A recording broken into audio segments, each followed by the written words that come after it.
آپ کا تعلق برہمن خاندان سے رہا، لیکن اکثر دیکھا گیا ہے کہ آپ اسلام سے بہت زیادہ قریب، جی آپ اسلام کی تعریف میں جی چاہتے ہیں کہ بہت کچھ بولا جائے، اتنا بولتے ہیں آپ اسلام کے بارے میں، یہ کیسے ممکن؟ دیکھیے، انسان کو محبت کہیں بھی کسی سے بھی ہو جاتی ہے، وہی بات ہے۔ اب مجھے جیسے اردو سے ہو گئی محبت تو ہو گئی، اردو زبان اگر مجھے بہت میرے دل کے قریب ہے تو ہے۔ ایسے ہی بس ایک بہت کچھ غلط فہمیاں بھی بہت پھیلی ہوئی ہیں، اور میں نے جیسے کہا کہ میرے ابو بہت کٹر برہمن تھے، میں نے ان کو بہت دنیا بھر کے سب میں نے ہمارے گھر میں کافی میں نے پوجا پاٹ کرتے دیکھا ہے، لیکن کبھی کبھی کیا ہوتا ہے، آپ کسی چیز سے نہیں اگر جڑ پاتے تو نہیں جڑ پاتے، اور چاہے اب اسے میں ادب میں آنے کی وجہ سے یا آپ لوگوں کو میں نے جب قریب سے دیکھا، کیونکہ جب میں مشاعروں میں آتی تھی تو مجھے ہمارے گھر والے بولتے تھے ارے مسلمانوں کے بیچ جا رہی ہے، اس وقت دنگے وغیرہ بھی ہوتے تھے تو مسلمانوں کے بیچ جاتے ہوئے ڈر نہیں لگتا، اتنے سارے ان کے بیچ میں اکیلے ڈر نہیں لگتا، تو مجھے بڑی حیرت ہوتی تھی کہ اتنے مطلب تہذیب والے لوگ، اتنے محبت والے لوگ، اتنے ادب نواز لوگ کیسے برے ہو سکتے ہیں۔ اور مجھے یہ بھی لگتا تھا کہ کہیں نہ کہیں ان کے کلچر، ان کے مذہب نے ان کو وہ چیز سکھائی ہے جس کی کمی کہیں نہ کچھ کمی تو ہے، جو بچپن سے جو آپ لوگوں کو ایک جو سکھایا جاتا ہے وہ کچھ کمی میں نے محسوس کی ہے، میں میرے اندر ہی بولتی ہوں کہ کچھ وہ میں نے محسوس کی، تو میں نے اس کو پڑھنا شروع کیا، جڑنا شروع کیا، اور میں جب پڑھنا شروع کیا تو وہی بات ہوتی ہے کہ کہیں جا کے روح میں ایک چیز اترتی ہے، اور مجھے لگا اتنا پیارا، اتنا صاف شفاف، اتنا خوبصورت مذہب ہے، اور اس مذہب کے لیے اتنی غلط فہمیاں پیدا ہوئی، تو ہم لوگ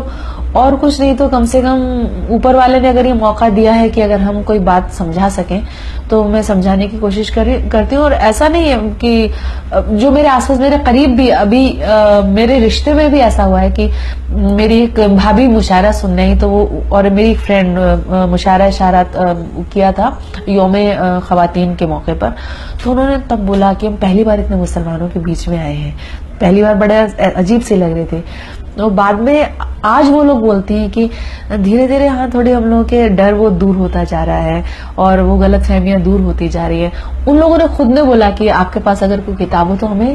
دو پڑھنے کے لیے، تو ہم اور کچھ نہیں کر سکتے، پوری دنیا میں تو ہم صفائی نہیں کر سکتے ہیں اگر گندگی پھیلی ہو تو، لیکن ہم اپنے آس پاس کے ماحول کو ضرور سدھار سکتے ہیں۔ تو میری کوشش ہے کہ اگر اس کے بارے میں کچھ غلط فہمیاں تو میں دور کر سکوں، اور یقیناً اسلام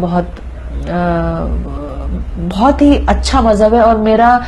دعویٰ بھی ہے کہ جو اس کو سمجھنے کی، پڑھنے کی کوشش کرتا ہے وہ متاثر ہوئے بغیر نہیں رہ سکتا۔ اسلام سے متعلق کچھ شعر ہو جائے۔ اسلام سے متعلق تو میں نے ویسے نظم بھی کہی ہے، لیکن میں نے جیسے ایک حدیث سن لی تھی ٹی وی پہ تو اپنے کو جوڑ کر کہنے کی کوشش کی کہ میرا کردار کیسا ہے یہ میرا کام کہتا ہے، میرے اعمال کیسے ہیں یہ میرا نام کہتا ہے، بڑے گھر میں ہی رہنے سے بڑا ہوتا نہیں کوئی، ہے جس کا دل بڑا وہ ہے بڑا اسلام کہتا ہے۔ اور دوسری بات یہ، مجھے جو بھی اسلامک جو بھی انسیڈنٹس ہوئے ہیں جو قرآن میں بھی لکھے ہوئے ہیں کئی، یا میں کوئی میری نظر سے، جیسے میں تعلیم الاسلام پارام، یہ کچھ کتابیں لائی، مسنون دعائیں میں لے کے آئی، جو بھی، یا انقلاب اخبار میرے گھر میں آتا ہے میں پڑھتی ہوں، اس میں ایک پورا مطلب قرآن کے بارے میں، ایک سورہ کے بارے میں کچھ نہ کچھ ذکر ہوتا ہے، کوشچن آنسرز ہوتے ہیں، تو کوئی بھی بات اگر میری نظر سے گزر جاتی ہے تو شاید ہی اس کا کرم ہے کہ وہ خود بخود کچھ قطعہ یا شعر کی شکل میں ڈھل جاتا ہے۔ میں اگر اور کچھ کہنا چاہوں تو نہیں ہوتا، لیکن اچانک سے میں خود بعد میں کہتی ہوں کہ کیسے ہو گئے، جیسے میری نظر سے جو قصے گزرے اس میں نے کہا کہ خدا جس کی حفاظت کی حیا جب ٹھان لیتا ہے تو پھر مکڑی کے جالوں کی وہ چادر تان دیتا ہے، اگر وہ زندگی لکھ دے سمندر راہ دے دے گا، اگر وہ موت لکھ دے ہے تو مچھر جان لیتا ہے۔ خدا جس کی حفاظت کی حیا جب ٹھان لیتا ہے تو پھر مکڑی کے جالوں کی وہ چادر تان دیتا ہے۔ اب اور آگے بڑھاتے ہیں اس سلسلے کو، تو پھر مکڑی کے جالوں کی وہ چادر تان دیتا ہے، اگر وہ زندگی لکھ دے سمندر راہ دے دے گا، اگر وہ موت لکھ دے ہے تو مچھر جان لیتا ہے، اگر وہ موت لکھ دے ہے تو مچھر جان لیتا ہے۔ اور ان سب پہ یقین کرنے کو جی چاہتا ہے، مطلب مجھے کبھی بھی نہیں لگا کہ یہ سب جو ذکر ہوا ہے، چاہے وہ نمرود کا ہو، چاہے شداد کا ہو، چاہے فرعون کا ہو، یہ واقعی ہوئے ہوں گے، اور یہ سب اصل بالکل